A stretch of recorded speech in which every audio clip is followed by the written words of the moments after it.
Monsieur le Président, Monsieur le Premier ministre, Mesdames, Messieurs, jusqu'où et jusqu'à quand notre patience sera-t-elle encore abusée? Je m'explique.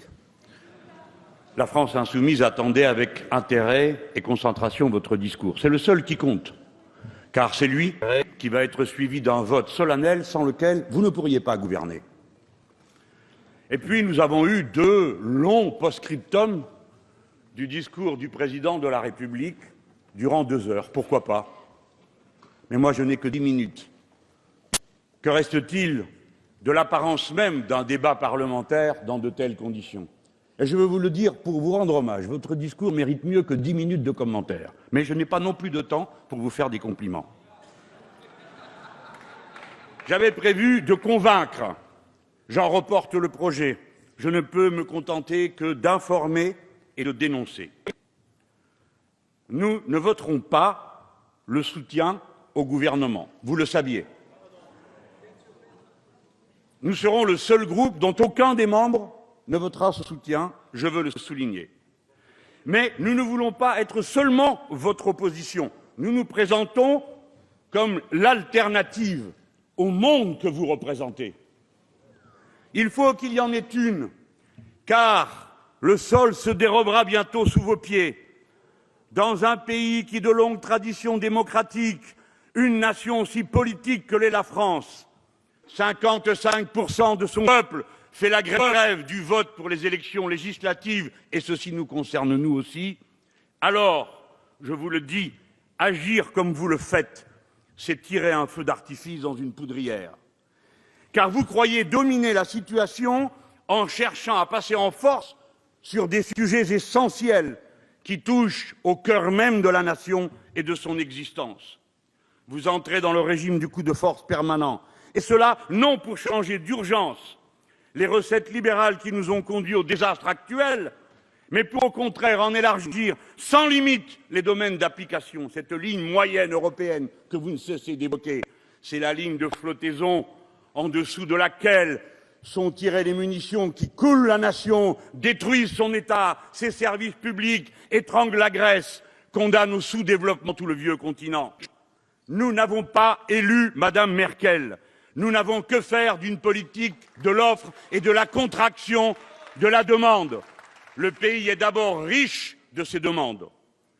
Vous, coup de force, vous vous donnez 8 jours dans cette Assemblée pour disposer par le moyen des ordonnances du droit de renverser tout l'ordre public social de notre pays et sa hiérarchie des normes. 8 jours pour abolir les résultats de 100 ans de lutte et de compromis social, de mai 36 à mai 68, en passant par le CNR. Vous voulez tout disloquer en 2 votes. Nous appelons cela un coup d'État social. Et nous, parlementaires, nous n'aurions pas le droit de toucher ni à une ligne, ni à un virgule de ces textes qui, pour nous, sont tant de choses. Qui vous a demandé de le faire? Sinon le MEDEF, une organisation sans représentativité, accaparant la parole de tous les patronats, pourtant aussi divers que les entreprises.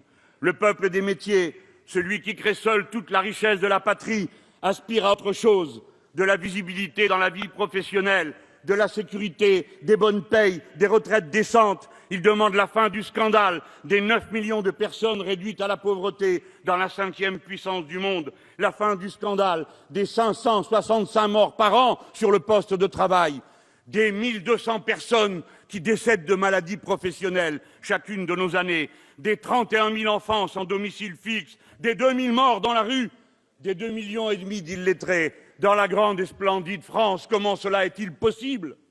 N'est-ce pas l'urgence des urgences? Coup de force encore, cette fois-ci contre l'ordre démocratique du pays. Vous pensez bouleverser tout le régime des libertés individuelles en moins d'1 mois. Vous avez décidé de transposer dans le droit ordinaire les dispositions de l'état d'urgence. Le président de la République lui-même a dit qu'il fallait en libérer le pays des contraintes de cet état d'urgence. Mais alors pourquoi le faire entrer dans la loi ordinaire? On nous promet que cela sera réservé aux terroristes, mais vos prédécesseurs disaient de même. Mais 80% des mesures effectives de privation de liberté prises dans ce cadre l'ont été contre des syndicalistes et des militants écologistes. Pourquoi croire qu'il puisse en aller autrement dorénavant? Nous vous le redisons, L'état d'urgence permanent mis dans la loi ordinaire, c'est la victoire de l'ennemi, à la fois parce qu'il prend toute la société en otage de sa violence, mais aussi parce qu'il lui injecte en ce recul de liberté qui est le cœur de son projet et le contraire du nôtre, à nous tous, sur tous les bancs. Coup de force encore, quand le président menace les assemblées d'un plébiscite si elles refusent de voter la réduction du nombre des parlementaires qu'il souhaite, sans nous expliquer pourquoi. Moins de députés, ce serait plus de démocratie? Ah bon? Quoi? C'est trop de 2 sièges en Ariège? Il y en avait 5 sous l'Ancien Régime. Je vous mets en garde contre la démagogie anti-parlementaire et l'instillation d'une méfiance généralisée contre les élus. Si vous voulez moraliser la vie politique du pays,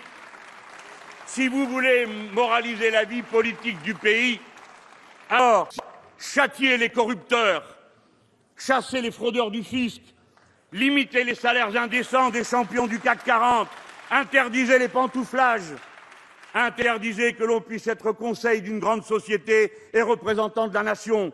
Bref, limitez de toutes les façons possibles le pouvoir de l'argent. Donnez au peuple lui-même le pouvoir de révoquer ses élus quand il le juge nécessaire. Le référendum révocatoire, voilà le moyen terrible et simple d'installer en tout point la démocratie sous le contrôle du peuple.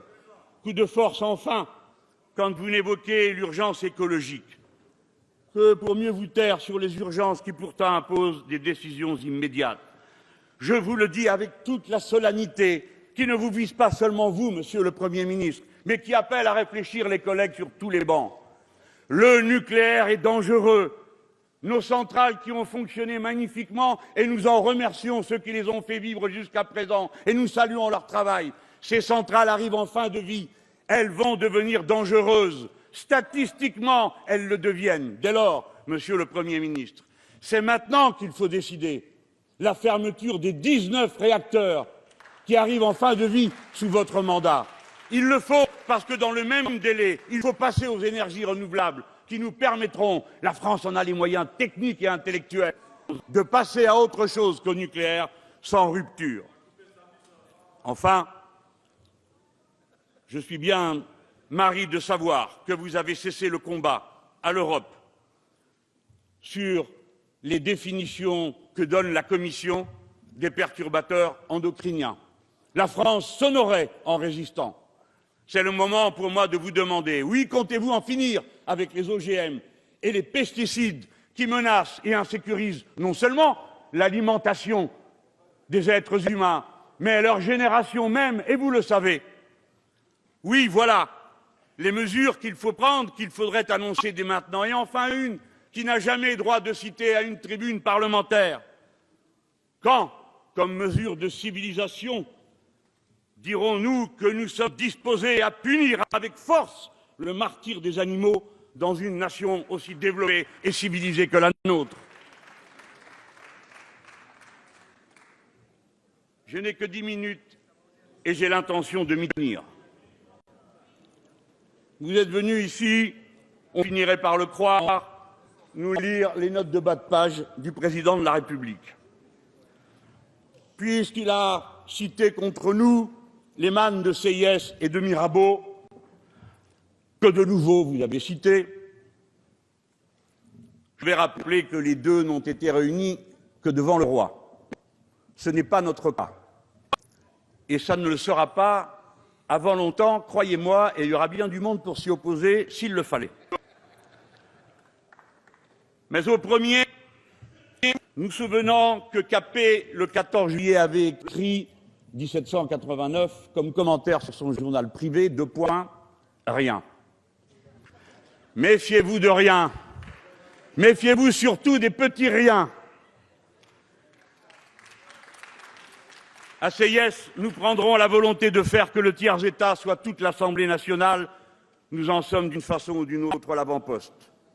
De Mirabeau, l'idée qu'étant ici par la volonté du peuple, les gens qui ne sont rien et se croisent dans les gares ont une réplique pour vous que je voudrais bien, Monsieur le Premier ministre, que vous acceptiez de faire connaître à Monsieur le Président de la République. Les riens lui disent « Nous ne sommes peut-être rien à vos yeux, mais demain nous serons tout ».